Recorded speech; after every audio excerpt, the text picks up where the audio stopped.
decía la importancia de recordar cuando se van a cumplir ni más ni menos que 30 años de la Guerra de Malvinas. Nosotros decidimos que sería interesante escuchar la palabra del autor de un libro y al mismo tiempo de uno de los protagonistas de estas historias. El autor del libro se llama Hernán Dobry, espero pronunciarlo correctamente, autor de Los Rabinos de Malvinas. ¿Digo bien, Hernán? Dobry, es con... Dobry. Bueno, bienvenido. Y Silvio Katz es a quien yo me refería, que es excombatiente. Su historia también la relata Dobry en el libro. Bueno, no sé a cuál de los dos empezar. Empecemos por el autor, ¿te parece? Después vamos a tu relato.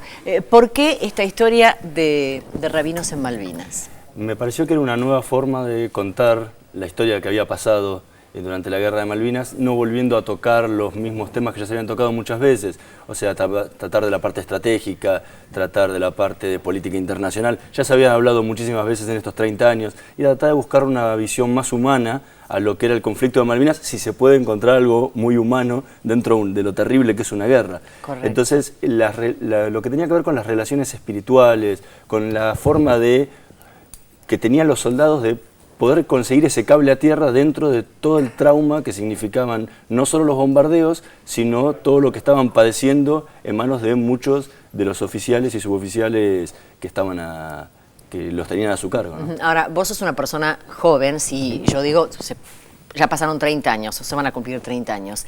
¿Qué edad tenías cuando fue el conflicto de Malvinas? Estaba en segundo grado, tenía ni 8 años. ¿Y cómo fue tratar de encontrar testimonios, recabar información, a dónde dirigirse, que esto fuera algo fehaciente, fidedigno? ¿Cómo hiciste? En el tema de Malvinas, lo mío estaba muy centrado en lo que tenía que ver con la comunidad judía, con lo cual se hacía más difícil, porque si uno quiere hablar de Malvinas, veteranos, tiene muchísimos veteranos de Malvinas, entonces no es tan complejo encontrar un veterano. Ahora, dentro de los casi 10.000 veteranos de Malvinas, encontrar a un grupo de soldados judíos era mucho más difícil, y fue empezar a encontrar uno. Silvio fue el primero que yo encontré, y a partir de ahí fue un boca a boca, desde redes de veteranos de Malvinas, donde él mismo puso la búsqueda que yo estaba haciendo, y empezamos a buscar, y empecé a encontrar uno por uno diferentes veteranos que me fueron contando la historia, donde pude ir armando esto que sufrieron ellos, que aparte de los maltratos que pudieron haber sufrido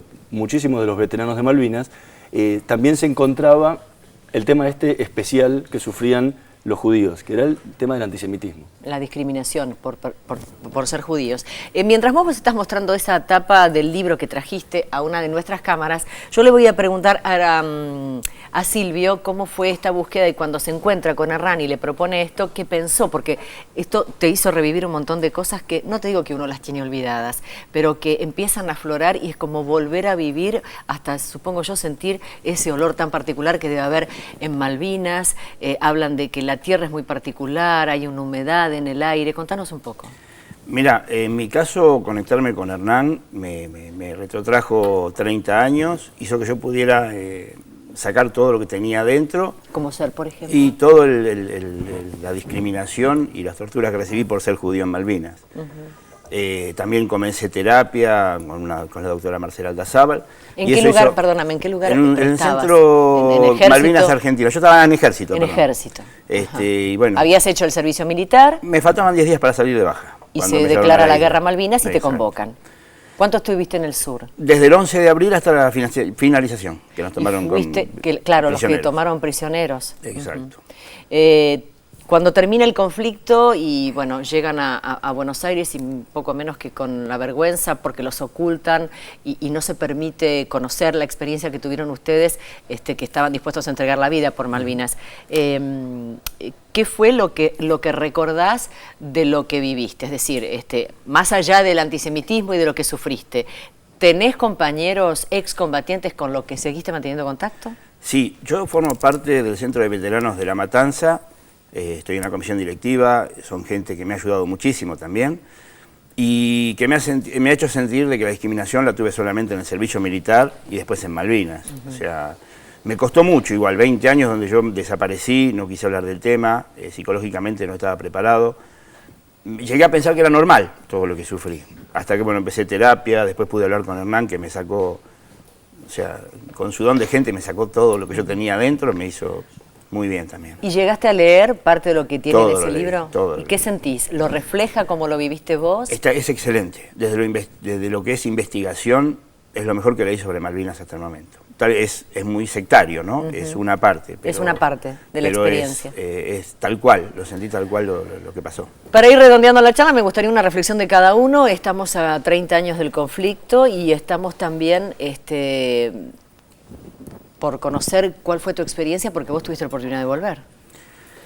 Sí, yo quisiera pedir el apoyo público para que el gobierno o las leyes de este país juzguen a la persona que me torturó. A mí y a soldados que no solamente eran judíos, o sea, tanto judíos como no judíos fuimos torturados. Y yo pido justicia. ¿Y vos presentaste esto en la justicia? Yo tengo una denuncia, pero la Cámara número 1 de Casación la tiene ahí, no deja que llegue a la Corte Suprema. Entonces está como frenada, decís que esto no avanza. Y vos querés que por lo menos en homenaje a pasar 30 años... que lo declaren crimen de lesa humanidad, porque tanto mi persona como otras fuimos torturados y a 30 años tendría que ya haber un poco de luz. ¿Y el Estado Nacional te reconoció como excombatiente? Sí. ¿Tenés el haber de excombatiente? ¿Gozás de ese beneficio? Sí, desde el año 91, 92. Bien. Sí. Bueno, vos como autor del libro, ¿qué nos decís? ¿Por qué deberíamos leer Los Rabinos de Malvinas? Los Rabinos de Malvinas trata esta historia que tiene dos partes, no solo la historia de Malvinas, sino la historia de un hecho histórico que se dio en la Argentina y que nunca se volvió a repetir. Y es la presencia de 5 capellanes judíos en la guerra de Malvinas, en las Fuerzas Armadas. En las Fuerzas Armadas. Nunca antes ni nunca tenido después esa oportunidad. Hubo capellanes de otra religión que no fuera la católica en las Fuerzas Armadas.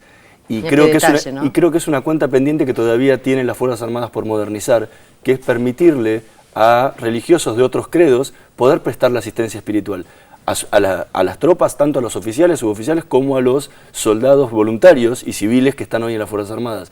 Y eso es muy importante, porque hoy hay muchísimos casos de judíos, hay muy pocos, pero hay de otra fe que no tienen la posibilidad de tener ese acceso, y creo que es algo que se dio en la guerra de Malvinas, con un gobierno militar que era acusado antisemita, la presencia de rabinos, o sea, era algo que se podía hacer y que se podía convivir. Entonces creo que es algo que a 30 años de Malvinas nos puede servir para poder rescatar y aprender algo importante de la guerra y cambiar, ¿no? O como si el día de mañana viéramos a un alto mando militar que no sea de la religión católica, sería como algo así como milagroso, ¿no? Porque hasta ahora creo que no lo vivió nadie. Es que podría ser, porque hoy en día, desde hace unos años, cuando el gobierno decidió eliminar la posibilidad de que alguien le pregunte la religión a otro, podría llegar a ser que hoy lo hubiera y que nadie lo supiera. Yo le agradezco muchísimo entonces a Hernán, a Silvio por estar en la televisión pública. Ha sido, bueno, muy interesante escucharlos a ustedes y hay que leer entonces Los Rabinos de Malvinas. Muchas gracias. Gracias.